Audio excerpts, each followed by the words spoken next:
by the power vested in me by the state of California and my online course, by the state of California and the almighty universe itself, by the state of New York and the Universal Life Church Monastery, I now pronounce you wife and wife. Come on, Dragon! Each year, hundreds of thousands of people get ordained online through the Universal Life Church. You are an ordained minister. I am indeed, son. The ULC has ordained over 20 million people worldwide since its founding. So I went online. It only takes about 10 seconds to get your license. Oh, really? But what is the Universal Life Church? Is it actually a church? Okay, so I did a deep dive, and this story is kind of wild. Did you know that the Universal Life Church was involved in tax schemes, IRS battles, unhinged SEO wars, and the fight for marriage equality? Me neither. It all started with a former construction worker who couldn't read or write. I'm a con man. More on him later. The Universal Life Church is a uniquely American religion, primed for the age of the internet. They ordain anyone who wants and advocate for religious freedom. The ULC is known as the largest online ordination business in the country. And it definitely is a business.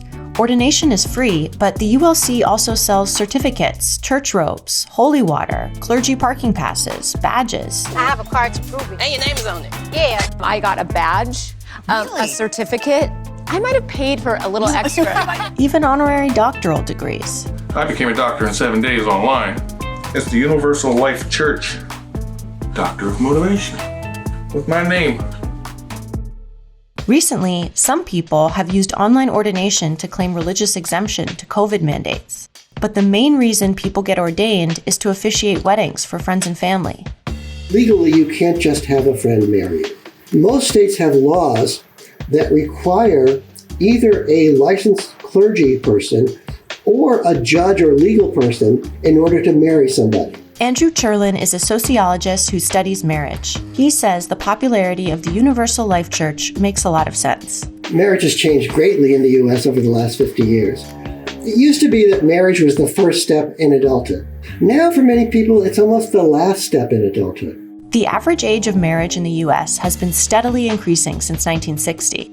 The bride and the groom in today's weddings have much more control over what goes on than was the case in the past. In 2020, church membership in the U.S. fell below 50% of the population for the first time ever. The ULC's popularity reflects changes in American attitudes toward marriage and religion, especially for millennials. And then in the pandemic, when most weddings shifted to Zoom, online ordination went through the roof.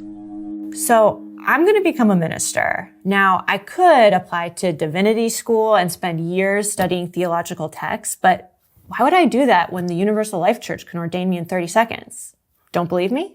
Okay, so full name, email, country United States, state, let's pick Delaware. Don't know it, never been there, but why not? Password, merger hornets, and confirm. I am over 18 years of age, and boom. You may now call me Reverend Reuben. Bless you, child. But what does my newfound faith really believe? And where did this religion come from? Try Googling the Universal Life Church, and you'll find one of the most bizarre SEO battles on the internet. There are dozens and dozens of similar-looking sites: ulc.org, .net, universalchurch.org, universallifechurchministries.org, universallifechurchministers.org, ulcseminary.org, getordained.org, themonastery.org, all promising quick, easy online ordination with the Universal Life Church. But it began with one charismatic man in Modesto, California, Kirby J. Hensley. There's even a song about him. Kirby Hensley is a country boy from Blue Ridge Mountain Land. I'm just as big a crook as any of them is. I go down there and get the stuff that I want to build my church. He founded the ULC in 1962 under the doctrine, do that which is right. For Hensley, doing right meant exposing the hypocrisy of organized religion, as he explained to 60 Minutes in 1976. And nobody better get in Kirby's way. Was part of your mission with the Universal Life Church to make fun of the organized religions? Well, not to make fun of them, but to show them up to what they really were. Put them out of business. I think they cause more grief and hell on this earth than anybody else as a church. He didn't believe churches should be exempt from taxes, and started his own church to prove how easy it was to avoid paying them. His mission is to make every American a minister, a tax-exempt minister. I don't believe anybody should get a free ride. They all should pay taxes. And it worked.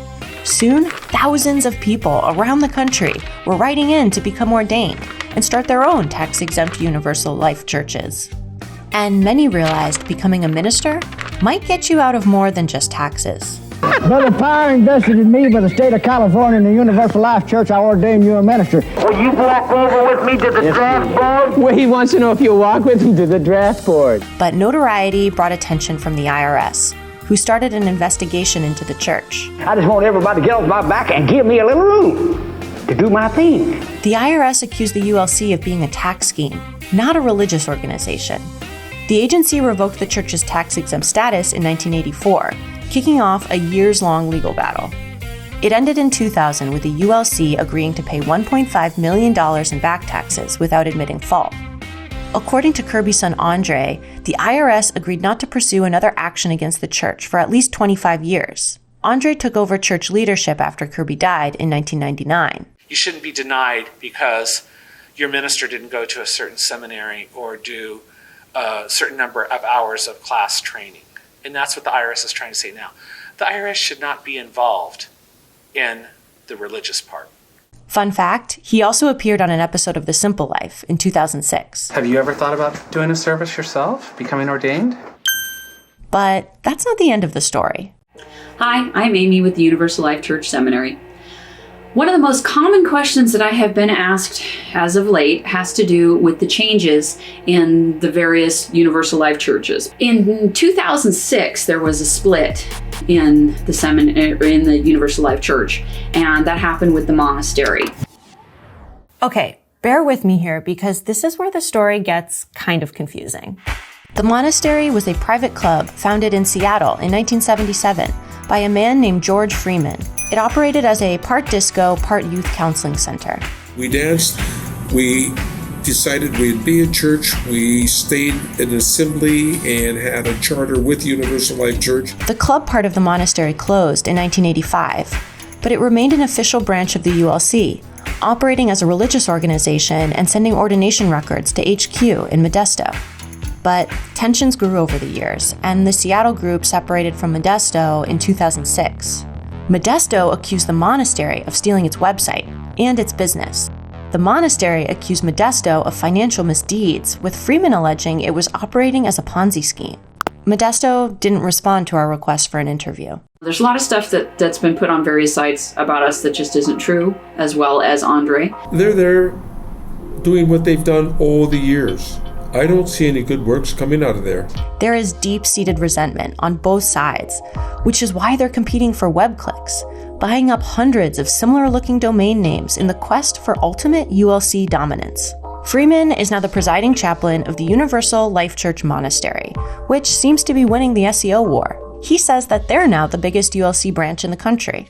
We think in the 70 percentile of America is getting married with ULC ministers, and we're proud of that. When I asked Freeman what the Universal Life Church was, he showed me a chart comprising every religion in human history, all pointing to the ULC. He also has some pretty interesting opinions about life in general. The Aquarian Age, we're here now. I think that what we need to do is show people who are born with organs that we don't have. I've always said that we need a planetary defense system. I'll be honest with you, I have no idea what most of this means. Why would a whale want to commit suicide? Oh my God. But it's clear from talking to Freeman that he's really just a man who believes in everyone's right to live how they want and preaches a doctrine of love and acceptance. We're all children of the same universe, and that Each person has a right to have his own belief system. We don't hurt people because we dislike how they believe or how they eat or what color they are or who they sleep with.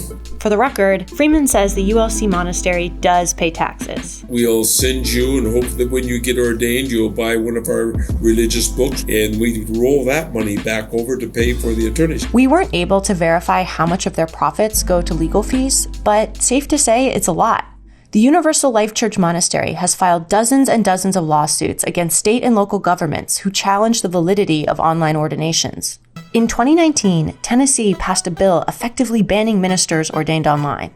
Another law set to go into effect July 1st. People ordained online will no longer be allowed to officiate marriages here in the state of Tennessee. While the law does impact the ability of the church to do business in Tennessee, in effect, it's also a shadow ban on same-sex marriage.